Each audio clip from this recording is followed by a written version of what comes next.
There are 4 stages or steps that require the selection of the correct tools and equipment. These are the marking out stage, cutting or sawing, shaping, and the joining stage. The marking out stage requires measuring and marking the surface of the material. Sawing requires the selection of tools and equipment that cuts the material. Shaping, at this stage materials are wasted away or added depending on the outcome. Joining will require the selection of tools and equipment to join materials together. Templates are production aids that are used to draw an outline of a part that is to be made, repeatedly, and with accuracy. They are useful for outlines that are difficult to mark out directly onto the surface of a material.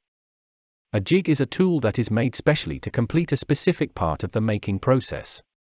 They are useful for carrying out repetitive tasks like drilling the same holes in the same position many times. They can be used for cutting, drilling, or gluing. A former is used when material is molded to take a specific shape. Formers are used with polymers, for example, during the vacuum forming process.